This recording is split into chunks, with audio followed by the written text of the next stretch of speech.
સુરત શહેરમાં એક વખત ફરીથી જુગારીઓ પર પોલીસનો કડક પ્રહાર થયો છે. સુરત ક્રાઇમ બ્રાન્ચે વહેલી સવારે સગ્રામપુરા ગોલકીવાડની 3 કમાન બિલ્ડિંગના 3જા માળે ગોપનીય રેડ કરી જ્યાં અનેક ગુનાઓમાં સામેલ કુખ્યાત નસીર ઉર્ફે ગુરુ ફાયરિંગ જુગાર રમતો ઝડપાયો.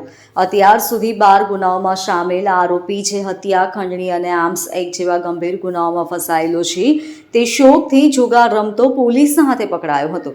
આ રેડમાં કુલ 10 શખ્સોની ધરપકડ કરવામાં આવી છે. પોલીસે ત્યાંથી રોકડા રૂપિયા 2,58,000, 12 મોબાઈલ ફોન, 472 જુગારના કોઈન, એલ્યુમિનિયમની પેટી, પત્તા અને 3 કેટ તેમજ 3.5 લાખની કિંમતના 5 મોપેડ મળી કુલ રૂપિયા 12,05,000નો મુદ્દામાલ કબજે કર્યો.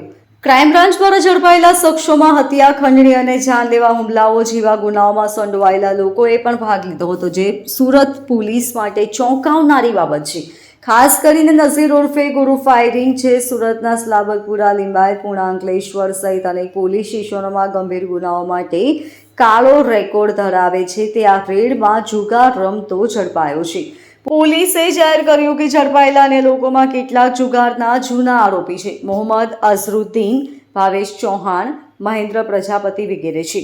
સૌથી મહત્વપૂર્ણ વાત તો એ છે કે નસીર ઉર્ફે ગુરુ ફાયરિંગ વિરુદ્ધ સુરતના સ્લાબતપુરા, લિંબાયત, પુણા, અંકલેશ્વર અને ક્રાઇમ બ્રાન્ચમાં હત્યા, ખંડણી, હત્યાનો પ્રયાસ, આર્મ્સ એક્ટ સહિતના 12 ગુના નોંધાયેલા છે. માહિતીના આધારે ક્રાઇમ બ્રાન્ચે ગોપનીય રીતે રેડ કરી કોઈક દ્વારા જુગાર રમતા શખ્સોને ઝડપી પાડ્યા હતા. સ્થળ પરથી ઝડપાયેલા તમામ શખ્સોને કાયદેસરની કાર્યવાહી માટે હવાલાતમાં રાખવામાં આવ્યા છે. कृष्णा नाई, मैं नवोदय ट्रस्ट के एज अ मेंबर हूँ। ये जो उदयपुर में जो घटना हुई, छोटी लड़की के साथ जो हुआ, भुआ तांत्रिक ने जो भी करा वो नहीं होना चाहिए. तो हमारी तो औलादे नहीं है, लेकिन किसी की औलाद के साथ ये हुआ तो हमें दर्द होता है. तो ये जो भी जो ढोंगी बाबा है, तांत्रिक है, उन पे कड़ी से कड़ी सजा होनी चाहिए उनको. और ऐसा सब हम सरकार से एक ही निवेदन करते हैं कि जो कुछ भी हो उसको कड़ी से कड़ी सजा दे, वरना हम दंगा फसा मतलब कि धरने पे उतर जाएंगे, रैली निकालेंगे. हाँ, मैं जेरा साइकिलवाला सूरत शहर जिला महिला संघની પ્રેસિડેન્ટ છું અને અમે આજે જે છોટા ઉદેપુરમાં જે ઘટના બની છે એનો વિરોધ કરવા માટે 5 વર્ષની બાળકી પર જે કુહાડીથી હત્યા કરી એના માટે આજે અમે ભેગા થયેલા છે નવોદય સંસ્થાને એ સત્યશોધક સભા. અને એમાં અમે આજે ખાસ માંગણી કરીએ છીએ કે સરકારે જે અંધશ્રદ્ધા અને જાદુટોના વિરોધી જે કાયદો બનાવવામાં આવ્યો છે એનો કડકપણે અમલ કરવો જરૂરી છે.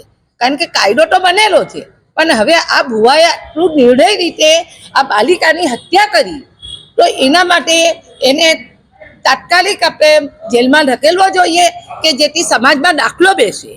અને ધર્મને નામે અંધશ્રદ્ધા ફેલાવતા ભુવાઓ, મૌલવીઓ, બાબાઓ, તાંત્રિકો, પાદરીઓ સહિતના તમામ ધર્મગુરુઓના ખોટા કારસ્તાનો લોકો સમક્ષ ઉગાડા પાડવા જોઈએ. જે ખોટા છે એના માટે, અમે બધા માટે નથી કહેતા, પણ જે ખોટા છે, જે નિર્દય હત્યા કરે છે અને ધર્મને નામે લોકોને ગુમરાહ કરે છે એની સામે અમે આજે અવાજ ઉઠાવવા માટે ભેગા થયા છે. અને સરકાર જો આ બાબતમાં એક્શન नहीं લઈ तो અમે લોકો બધા रास्ता ऊपर આવી જઈશું. सपना पाठक जी, सूरत शहर जिला महिला संघ NFIW के साथ जुड़ी हुई है. उसके साथ जो है सत्यशोधक सभा और नवोदय ट्रस्ट जो है वो आज जो छोटे उदयपुर गुजरात के अंदर जो घटना बनी है, 5 साल की जो बच्ची जो है जिसको मार गिराया अंधविश्वास के कारण, जहां हम एक और जो है भारत को 2047 के विकसित भारत के रूप में देख रहे हैं, वहां पे ऐसी घटना कैसे हो सकती है.